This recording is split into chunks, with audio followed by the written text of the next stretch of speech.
And first at 6, DNA evidence was promised as a powerful tool to solve crimes. But that tool is worthless if the evidence isn't tested. Today, Austin police used DNA to link a man to a robbery committed 17 months ago.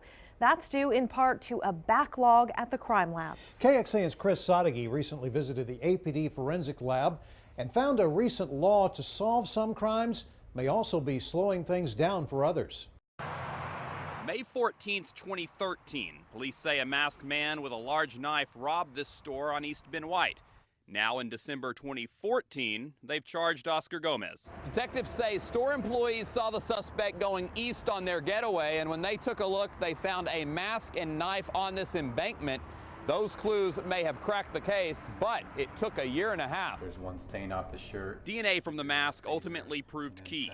We recently toured APD's DNA lab where they have an 8-month backlog. But Supervisor Jeff Salas said it wasn't always like that. Up until the rape kit law, they were mostly able to keep more current. The rape kit law he's talking about is a 2011 law sponsored by Wendy Davis that requires all rape kits be sent for lab testing.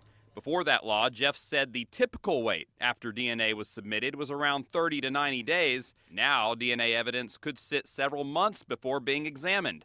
That's led to a backlog of around 780 cases, about a quarter of which are for sex assault, and that type of violent crime could go through faster. We rely on the detectives to help us prioritize, which cases are really important to them. APD matched Gomez's DNA profile because he had been in jail before on burglary, theft, and drug charges. And 17 months later, he now faces a robbery charge. In Southeast Austin, Chris Sadeghi, KXAN News. More than 1,200 rape kits from Austin cases prior to the 2011 law have been outsourced to a private lab. Grant money is paying for that testing.